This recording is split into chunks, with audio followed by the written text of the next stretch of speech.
Boa tarde, inscritos no canal do Rodolfo Salma, Ambiente e Cidadania. Eu me sinto muito satisfeita de ser convidada mais uma vez pelo Rodolfo para nós falarmos de um assunto bastante importante que está pontuando a questão ambiental neste momento. Oi, Thelma, que bom estar com você aqui de novo. E não sou só eu que gosto, não. Os assinantes do canal também adoram. Bora dar uma olhada nos comentários que foram postados pelos assinantes no seu último vídeo aqui no canal. Vitor Moura Visoni escreveu: bom ter a Thelma de volta, mas não muda mais o nome do canal, não. Mudei, Vitor. Agora é Rodolfo Ambiente e Cidadania. E por isso que a gente pode falar nosso canal. Não é o canal do Rodolfo, é nosso, viu, Thelma? Sandra Quadros comentou: que saudade de ver você, Thelma. Lucas Mignoni, o nosso Lucas Filé Mignon, escreveu: Thelminha voltou, comemorando. Bastidores do licenciamento do Complexo Hidrelétrico de São Luís do Tapajós. Terras indígenas. Artigo de Thelma Monteiro, publicado no jornal Correio da Cidadania, dia 19 de agosto de 2024. Então, eu usei esse artigo da Thelma, publicado no Correio da Cidadania, como base para a construção desse vídeo. E o bacana é que vocês vão ouvir o artigo aqui com comentários da própria Thelma Monteiro. O risco para a sobrevivência dos indígenas Munduruku. Sabe que eu tenho grande admiração pelo povo Munduruku, né? Eles são muito guerreiros, né? São muito politizados.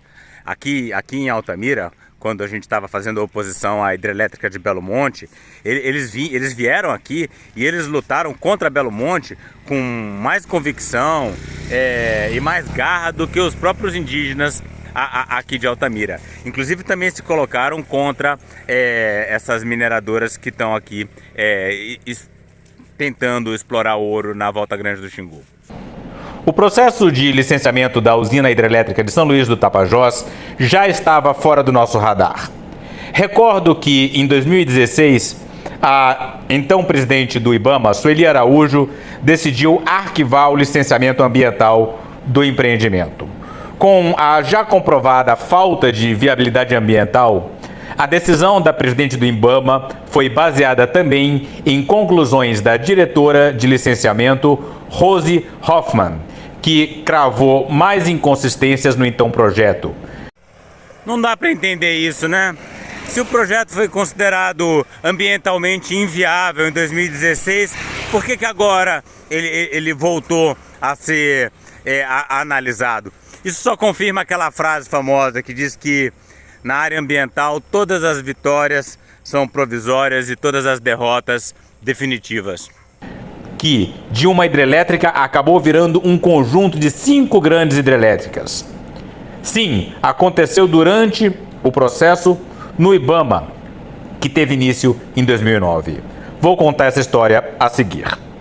A diretora de licenciamento argumentou que a construção de empreendimentos geraria a necessidade de remover grupos indígenas e acrescentou que os impactos da construção da hidrelétrica seriam irreversíveis, acompanhados de impedimentos legais e inconstitucionais que inviabilizavam a emissão da licença ambiental. Pois é, mas o fato de ser inconstitucional não significa nada hoje em dia, né? Mesmo o STF tendo considerado o marco temporal inconstitucional, ele foi agora encaminhado para uma suposta negociação com os indígenas. Então, o que a Constituição permite ou não, parece que já não tem mais tanta importância. Além disso, a FUNAI, em um parecer, apontou a inexistência de lei regulamentadora e vedação constitucional à remoção permanente dos indígenas. O parecer da diretoria do IBAMA também demonstrou que o empreendedor não cumprira os prazos para a apresentação de informações complementares pedidas pela equipe técnica, fato que por si só implicaria no arquivamento do processo, apesar de os estudos terem sido aceitos para análise em 2014. O parecer seguiu para a presidente do IBAMA, Sueli Araújo, que tinha a discricionariedade para aceitar ou não os argumentos da equipe técnica e a conclusão da diretora Rose Hoffmann. Ela os deferiu e impediu, naquela época, a destruição do Rio Tapajós e seus povos. Quando se fala em destruição do Rio Tapajós, alguém pode achar que é exagero, mas não é não. Olha só, eu estou aqui do lado do Rio Xingu, né, bem do lado do lago da hidrelétrica de Belo Monte. Isso aqui não é mais um rio, isso aqui é um lago, né? Basta ver, olha só essa quantidade de capim aqui, olha, na margem, né? Isso você não vê na beira de um rio, né? Então eu não tenho a menor condição de eu entrar aqui, de eu tomar um banho, de eu pescar um peixe, né? Isso não é mais um rio, isso aqui é um lago, né? É um lago podre, né? Então é destruição mesmo. A pressão da sociedade civil, povos tradicionais, pesquisadores e professores acabou por enterrar por um tempo um projeto muito discutido e alvo de várias ações judiciais. Se construído, o complexo hidrelétrico de São Luís do Tapajós poderia afetar diretamente terras indígenas, principalmente as pertencentes ao povo Munduruku. Para contextualizar, acrescento abaixo uma breve informação sobre as terras indígenas que sofreriam os impactos decorrentes de uma possível retomada dos projetos do Rio Tapajós. Ele já fez uma introdução e eu acho muito interessante, porque falar do complexo hidrelétrico do Tapajós é falar da destruição da Amazônia também. Você que tem acompanhado o nosso canal pode saber, pode ver, pode entender mais sobre o assunto vendo alguns vídeos mais antigos que falam da Ferrogrão. Então, imaginem que a Ferrogrão vai terminar exatamente no Rio Tapajós, em Miritituba, no Pará. Pois é, trata-se de um conjunto de obras que realmente você vê que a Amazônia já está toda queimando, né? E você pega então toda essa destruição, todo esse fogo e joga em cima a Ferrogrão, a BR-319, essas hidrelétricas do Tapajós, a hidrovia do Tocantins. É uma série de obras, essa saída para o Pacífico que a Simone Tebet está querendo viabilizar. Você junta tudo isso e a gente tem a destruição da Amazônia, a inviabilização climática do Brasil e o colapso climático e extinção da humanidade, né? Então a gente não está falando de coisa pequena não, é assunto muito grave. Mas o complexo hidrelétrico se trata de um conjunto de 5 hidrelétricas. Não só no Rio, a mais importante, a maior é no Rio Tapajós, que é a chamada hidrelétrica São Luís do Tapajós. Essa localização da hidrelétrica São Luís do Tapajós, eu não sei se eu cheguei a explicar no texto que eu escrevi para o Correio da Cidadania, mas ela está justamente numa região de pedrais, é uma região encachoeirada, né? E o projeto ela é projetada para estar nessa localização, nos pedrais de São Luís do Tapajós, onde seria necessário fazer o derrocamento. Derrocamento é explosão das pedras do leito do rio para facilitar, primeiro, fazer a barragem e as estruturas todas necessárias para uma hidrelétrica e também criar um lago, embora eles, entre aspas, digam que seria, né, um projeto de hidrelétrica a fio d'água, quer dizer, não teria um lago muito grande. No entanto, Essa história de hidrelétrica a fio d'água, a pessoa acha que isso aí é uma coisa bacana, é o maior caô, né? Belo Monte, por exemplo, aqui na minha frente, é a fio d'água. Mas transformou completamente o ambiente. Isso aqui não é mais um rio, isso aqui é um lago, né? E toda a vegetação aqui da margem do lago tá podre, né? Tá vendo aqui, olha, repara aqui, olha, nessa água, olha, cheia de barro, né? Não é mais aquele padrão do rio, não é mais um rio, né? Então, apesar de ser a fio d'água, o estrago é total, né? Você deixa de ter um rio e passa a ter um lago, né? E eu tô aqui falando em cima dos escombros das casas que ficavam à margem do rio Xingu e que foram destruídas para a construção do lago da hidrelétrica de Belo Monte. Olha aqui os entulhos todos largados aqui, né? É uma destruição gigantesca, né? Em termos ambientais, sociais, etc. Nesse caso, sendo o rio Tapajós um rio bastante largo, né? Haveria necessidade de destruir esses pedrais da região de São Luís do Tapajós para que a água pudesse chegar pelo rio e ficar retida naquela região. Mas tem um outro motivo que eu não falo, porque eu só estou tratando do processo de licenciamento das hidrelétricas previstas no complexo do Tapajós.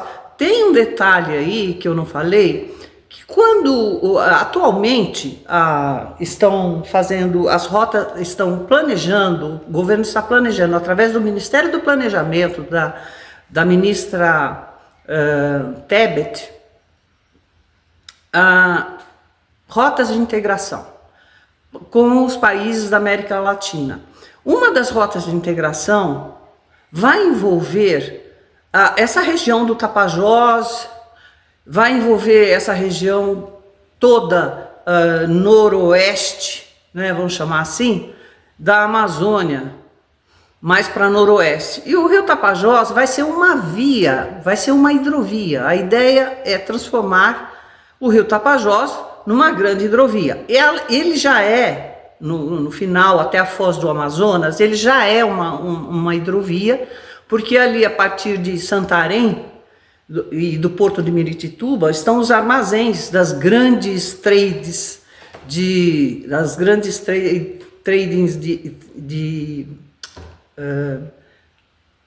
do agronegócio. Ah, sim, por isso que a burguesia agrária de Altamira é apaixonada por essa ideia, porque eles querem transformar tudo isso aqui à minha volta em campos de soja. E aí, se você tiver aí uma forte área de escoamento de soja ali na região de Santarém, é o prato cheio para transformar toda essa bacia do Xingu também em campo de soja. Ou seja, é o apocalipse chegando. E ali estão os armazéns, estão toda a estrutura necessária porque o transporte dos grãos vão pela BR-163, chegam a Santarém e são armazenados em grandes armazéns. E dali para a foz do Amazonas, o Tapajós já é navegável. Já existem as grandes barcaças que transportam os grãos do norte do Mato Grosso até a foz do rio, até o Atlântico, indo pelo Tapajós até a foz do Amazonas e na foz do Amazonas para a foz do Amazonas no Oceano Atlântico. Muito bem. Mas fazendo uma hidrelétrica em São Luís do Tapajós, nesses pedrais, seria necessário fazer uma eclusa para transformar o rio Tapajós num rio navegável no médio e alto Tapajós. Bom, eu acho que quando o Rodolfo menciona essa parte do texto, ele passa a falar um pouquinho, e eu gostaria também de dar uma explicação sobre as terras indígenas que estariam ameaçadas se esse projeto fosse concretizado e fosse levado para frente. Terra indígena Sauré-Muibu seria a terra totalmente afetada pela área inundada da barragem. Uma das terras aí, no caso, que é a mais afetada, ou seja, a que seria completamente afetada, e eu já falei sobre isso, é a terra Sauré-Muibu. Essa é uma daquelas terras indígenas que o governo estava enrolando para homologar, né? Flávio Dino sentou em cima desse processo. Agora a gente sabe muito bem por quê. Essa terra, os indígenas dessa terra Sauré-Muibu teriam que ser realmente todos deveriam ser retirados. E por que eu estou mencionando especificamente essa terra indígena? Porque a homologação dessa terra indígena já deveria ter sido feita desde lá 2016. Houve até uma movimentação muito grande por parte não só da sociedade civil, como dos próprios indígenas da terra Sauré-Muibu, de fazer uma autodemarcação. E eles trabalharam, eles conseguiram recursos para marcar todo o perímetro da terra Sauré-Muibu, mas essa homologação não se concretizou. E eu vou explicar mais uma vez por quê. Em 2023, quem assumiu o Ministério da Justiça foi o ministro Flávio Dino, hoje ministro do Supremo Tribunal Federal. Mas durante todo o ano de 2023 e parte do ano de 2024, antes dele ser levado ao Supremo Tribunal Federal, o ministro Flávio Dino não assinou o processo de homologação da terra Sauré-Muibu. Esse processo ficou na mesa dele durante todo esse tempo, todo o ano de 2023, mais parte desse nosso primeiro semestre de 2024, antes dele assumir o Supremo Tribunal Federal, e não assinou esse processo de homologação, porque o processo de homologação de uma terra indígena passa pelo Ministério da Justiça. E o Ministério da Justiça tem que, depois de assinado o processo, passa nos trâmites dentro do Ministério da Justiça para ir até a mesa do ministro Flávio Dino, na época. O ministro Flávio Dino, na época, assinou se eu não me engano, um ou dois processos de homologação, e depois esses processos assinados pelo Ministério da Justiça são encaminhados para o presidente da República para dar o aval final. E a terra Sauré-Muibu, que continua correndo um risco seríssimo, não passou por esse processo, ficou retido na mesa do ex-ministro Flávio Dino. E está retido até hoje, porque mesmo o ministro Lewandowski, que já assumiu, se eu não me engano, há 2 meses ou 3, o Ministério da Justiça, também ainda não assinou a homologação da terra Sauré-Muibu. E nós estamos na iminência da Eletrobras tocar para frente o processo de licenciamento da usina São Luís do Tapajós, que vai destruir completamente, porque aquela região da terra Sauré-Muibu vai ser afetada diretamente pelo lago da hidrelétrica, seria afetada diretamente pelo lago da hidrelétrica, que está planejado exatamente para aquela região. Terra indígena Praia do Índio, próxima a Itaituba. Essa área estaria na região de impacto indireto. Terra indígena Praia do Mangue, também próxima a Itaituba, estaria na área de impacto indireto. Terra indígena Munduruku. Parte dessa grande área do povo Munduruku seria inundada pela hidrelétrica Chacorrão. Terra indígena André Miriam. Uma porção dessa terra do povo Sataré-Mauê está na área que receberia o impacto indireto. Além dos impactos que os indígenas dessas áreas sofreriam, eles se somariam aos problemas já existentes de desmatamento, perda da biodiversidade e impactos culturais e sociais. Antes de entrar nos bastidores do licenciamento dos projetos no Rio Tapajós e no mergulho que fiz no processo que tramitou no IBAMA, é importante acrescentar a posição do atual governo brasileiro em relação à proteção das terras indígenas que sofreriam os impactos de uma possível viabilização das 5 hidrelétricas. 1. A demarcação das terras indígenas tem sofrido críticas pelos atrasos e dificuldades influenciadas pela política decorrente da tese do marco temporal.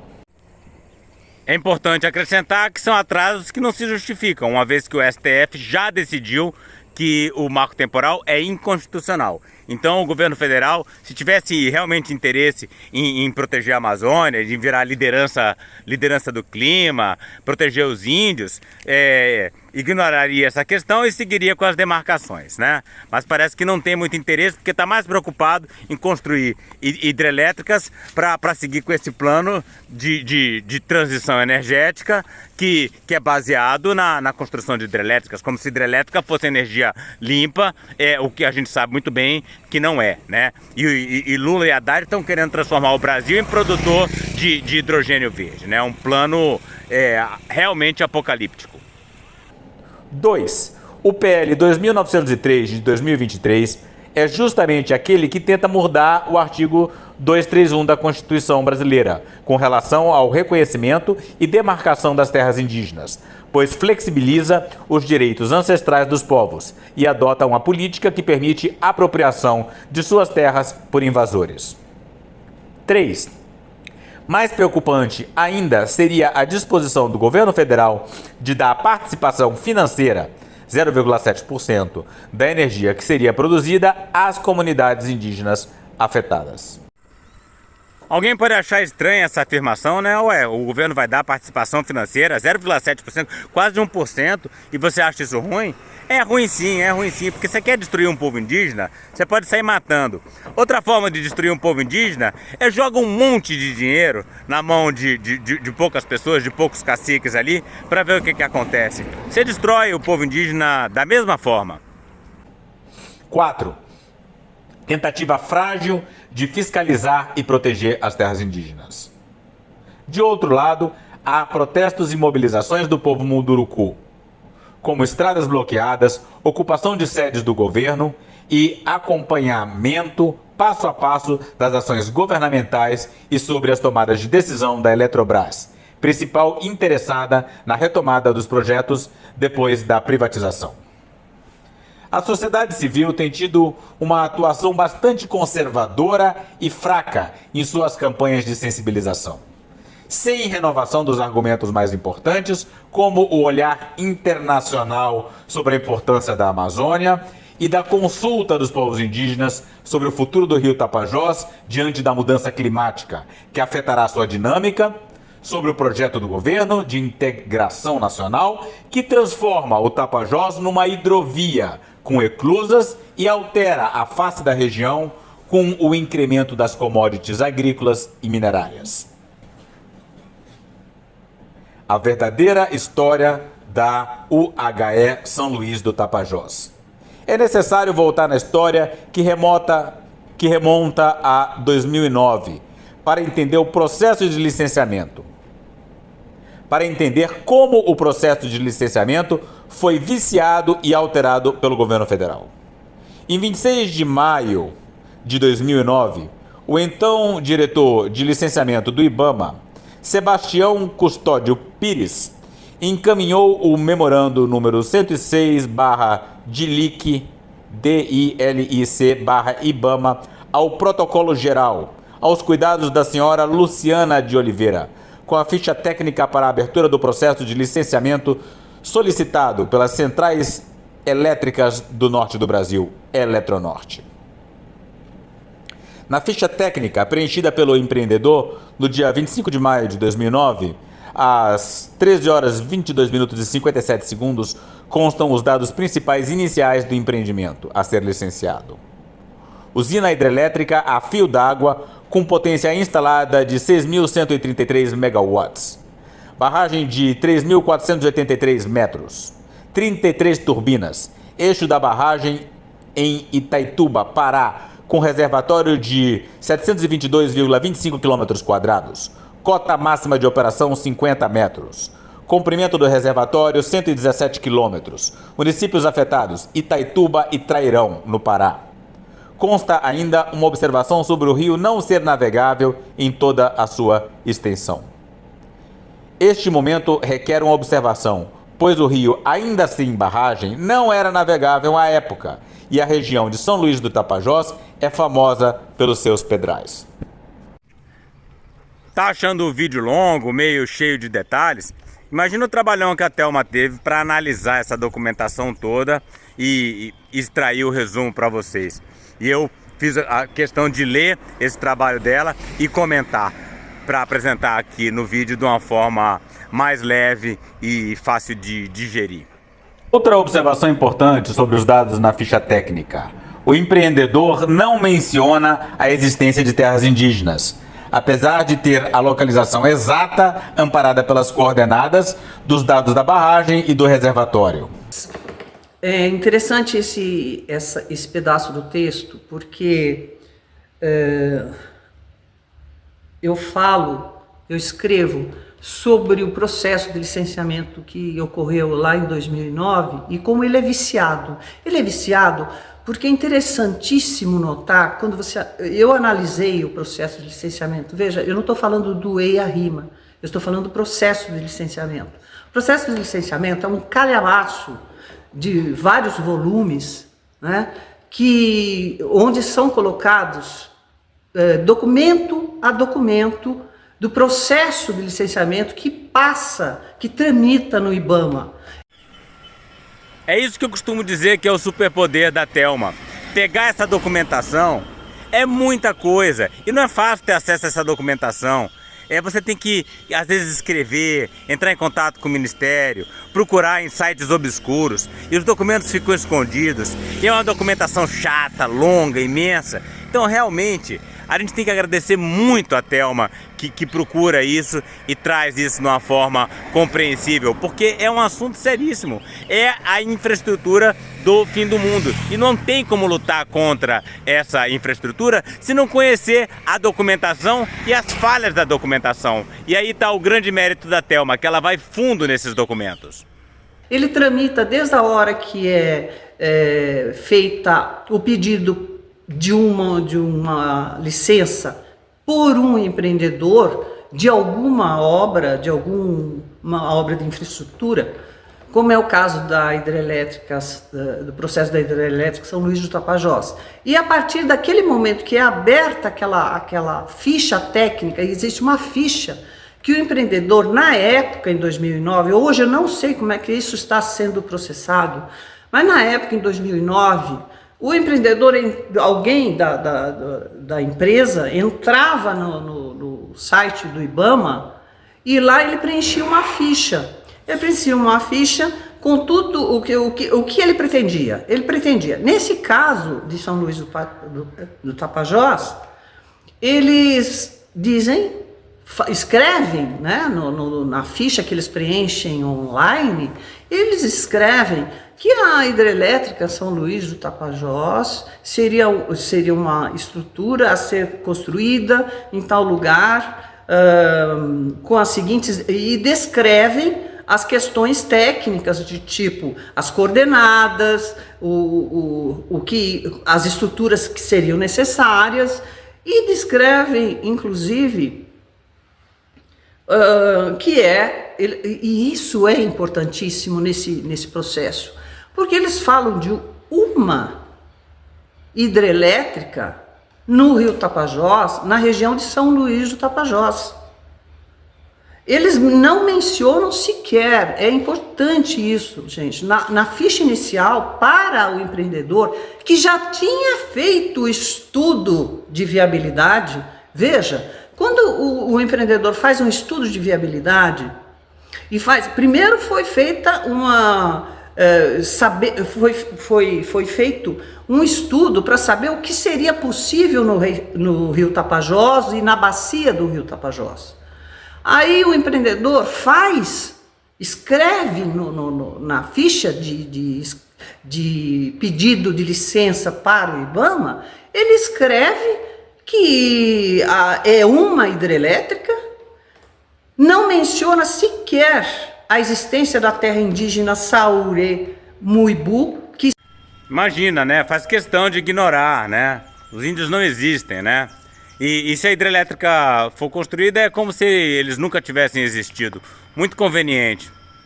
Está justamente na região de São Luís do Tapajós, que seria diretamente e totalmente impactada, não menciona essa terra. Tudo bem que eu acho, eles não mencionaram as outras, que o Rodolfo ressalta na leitura que ele faz do meu texto. Eles não mencionaram as outras, mas essa era imprescindível que eles fizessem a menção, porque o IBAMA não teria, acredito eu, tecnicamente, tocado para frente um processo com essa importância de afetar diretamente e precisar remover um povo inteiro da sua terra para fazer uma hidrelétrica no rio Tapajós. Então, essa ficha técnica é de uma importância absurda, porque a Eletrobras, olhem só, a Eletrobras foi privatizada no governo anterior. A Thelma é muito educada, por isso que ela fala no governo anterior, né? Porque o certo seria falar no governo do genocida, do bandido do Bolsonaro. Ela foi privatizada, mas ela foi privatizada e no processo de privatização foram acrescentados alguns chamados jabutis, né? Por que a gente chama essas coisas de jabuti, né? Esse bichinho tão simpático? Porque o jabuti, você viu quando o jabuti se esconde? Você não encontra ele de jeito nenhum, né? E é isso, né? É um truque, é uma artimanha, é uma sacanagem que fica escondida no meio da lei e você tem muita dificuldade de localizá-la. Os penduricalhos do processo de privatização.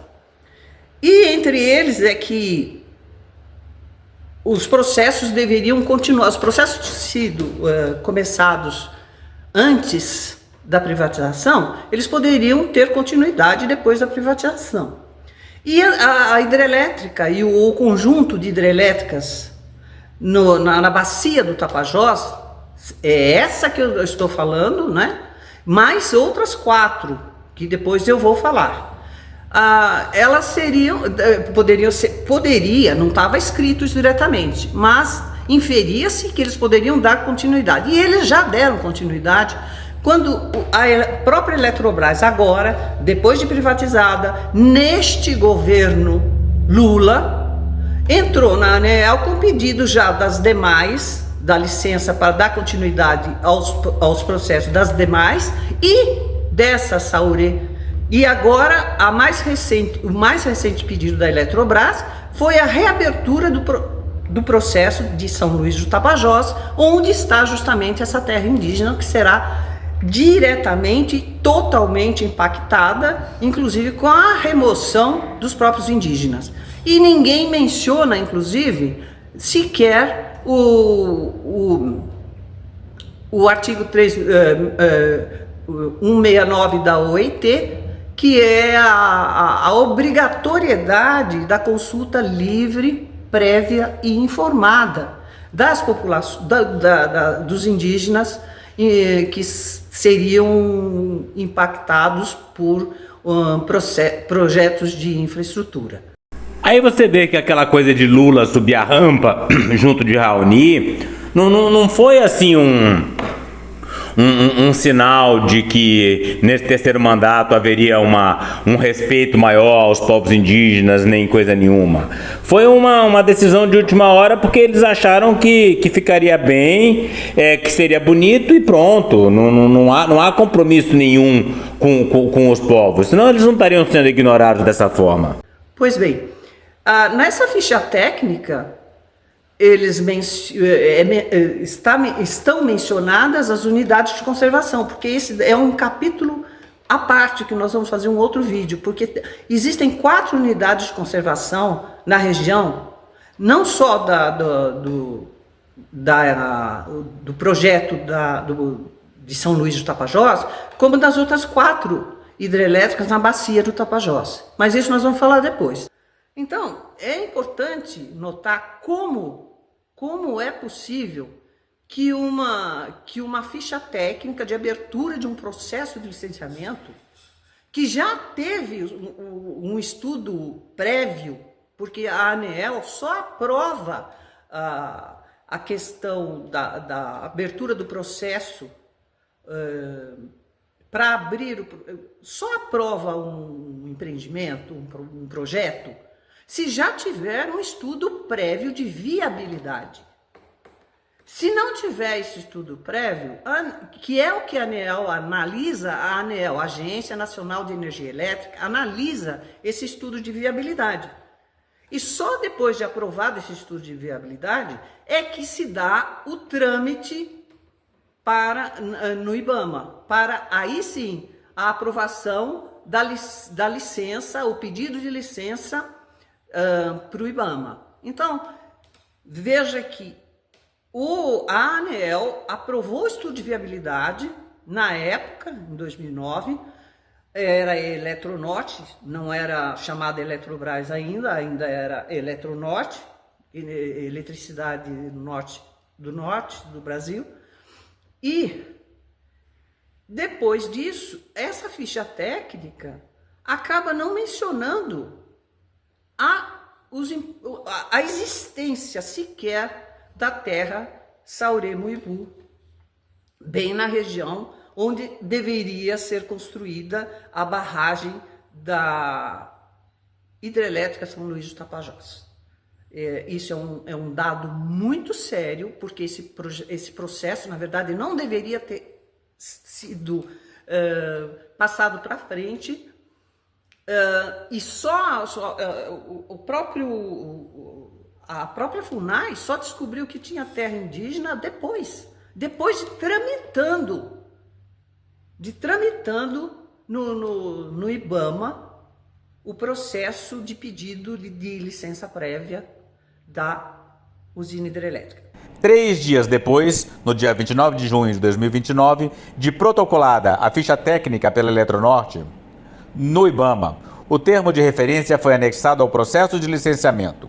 É importante ressaltar que um termo de referência é um documento específico, muito complexo, elaborado pela equipe técnica do IBAMA, com o absoluto detalhamento que vai orientar em detalhes o estudo de impacto ambiental e respectivo relatório de impacto ambiental.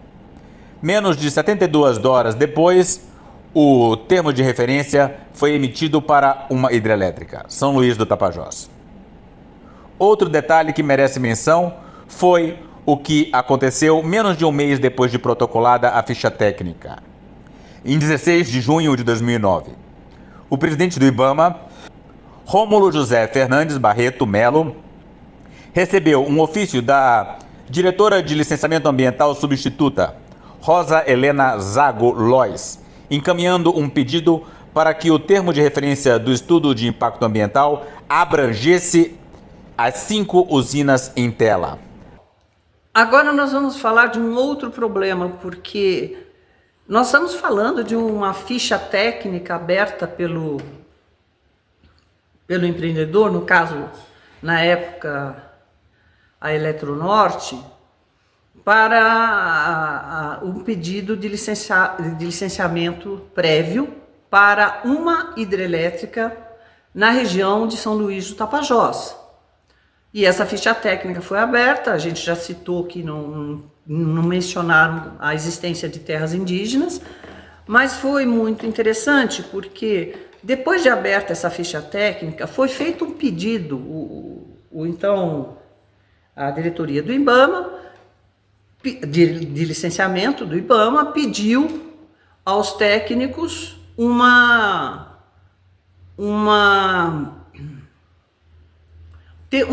chamado termo de referência, um termo de referência para a elaboração dos estudos de impacto ambiental e respectivo relatório de impacto ambiental, o chamado EIA-RIMA. E a diretoria menciona a existência de uma hidrelétrica São Luís do Tapajós, na região de São Luís do Tapajós, no rio Tapajós. Muito bem. É muito interessante isso, porque num processo você vê todos os documentos. Tá? E nesse processo eu vi o seguinte, menos de 2 dias depois, nem passaram-se 48 horas, porque esse processo começou dia 26 de maio de 2009, não sei se maio de 2009. Em 28, começou dia 26 de maio de 2009. Em 28 de maio de 2009, o termo de referência já estava pronto. O termo de referência, que é um documento absolutamente técnico, que tem que ser feito pelas várias áreas técnicas do IBAMA, que é quem analisa depois o EIA-RIMA apresentado pelo empreendedor.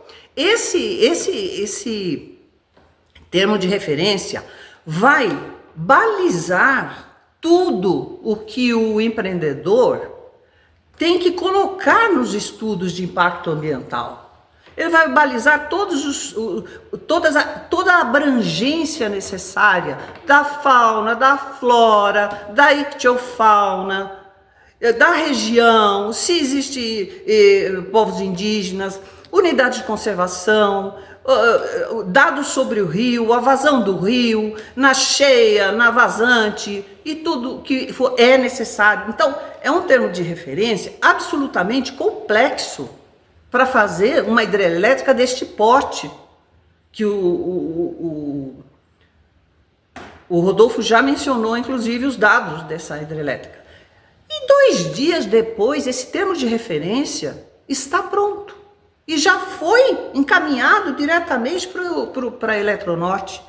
Como é que é possível em 2 dias, até menos de 2 dias, né? Porque estou falando do dia 29, do dia 26 ao dia 28, do dia 28 já estava pronto o termo de referência de um EIA-RIMA complexo, de um rio absolutamente complexo como o rio Tapajós, numa região super delicada como a Amazônia,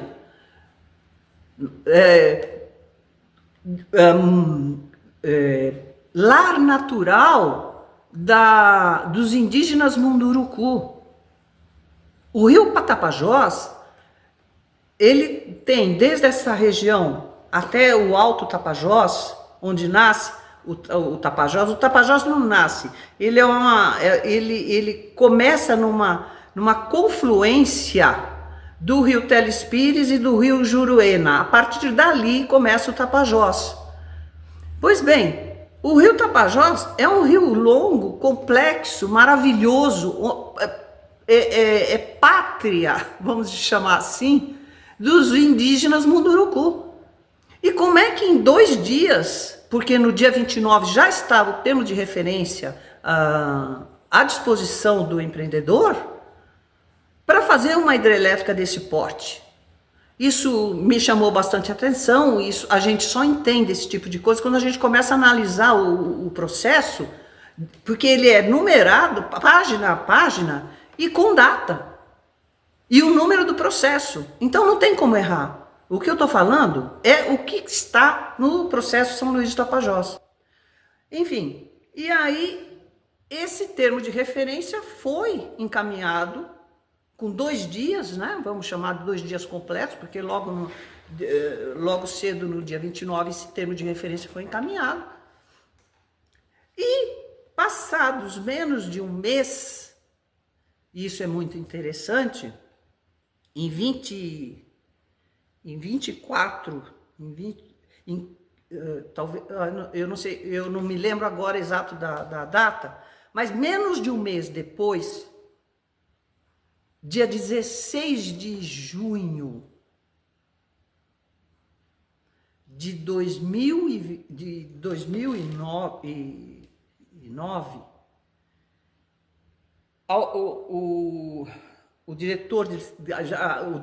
diretoria de licenciamento mandou um ofício para que fosse aberto para o presidente do IBAMA, na época, mandou um ofício para a diretoria de licenciamento, dizendo que seria importante incluir também, né, nesse processo, nesse único processo de uma hidrelétrica, mais 4 hidrelétricas. E que esse EIA-RIMA servisse para as outras 4 também. Então, no meio do caminho, com pedido de uma ficha única de uma hidrelétrica no Rio Tapajós, alguém no meio do caminho resolveu incluir mais 4 hidrelétricas na mesma ficha, no mesmo processo e no mesmo EIA-RIMA. Isso é uma coisa que é absurda. Isso é um processo viciado e que é agora assumido pela Eletrobras e revisto em 2000, me parece que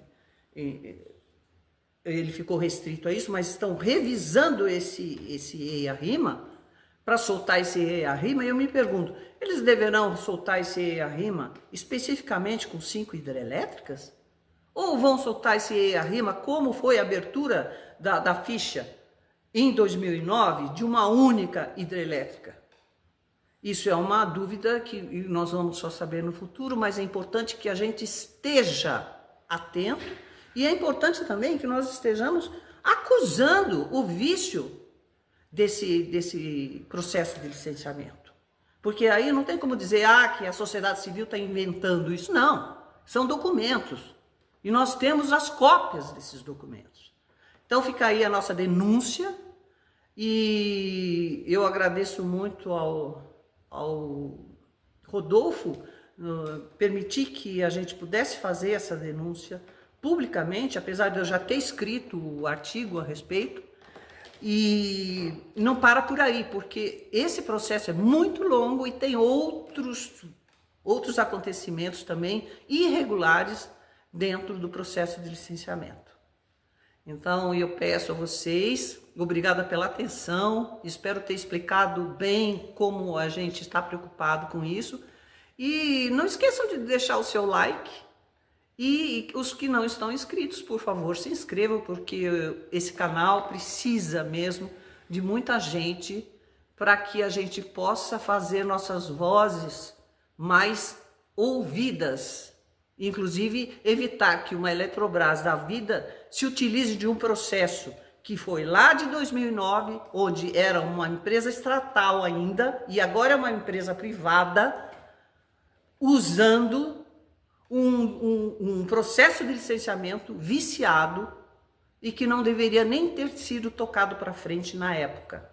A ficha preenchida pela Eletronorte e encaminhada à diretoria de licenciamento menos de um mês antes, em 24 de maio de 2009, só se refere a uma hidrelétrica, a São Luís do Tapajós. Não havia mais nada em tela. Em menos de um mês, criaram um complexo no Rio Tapajós com 5 hidrelétricas. Chegamos ao fim da primeira parte. A segunda parte, a ser publicada ainda esta semana, é ainda pior. Trataremos de um decreto do presidente Lula para tocar as hidrelétricas do Tapajós. Contaremos na parte 2. Um abração para todos e deixe seus comentários também, porque eu costumo ler todos e se me perguntarem alguma coisa eu respondo.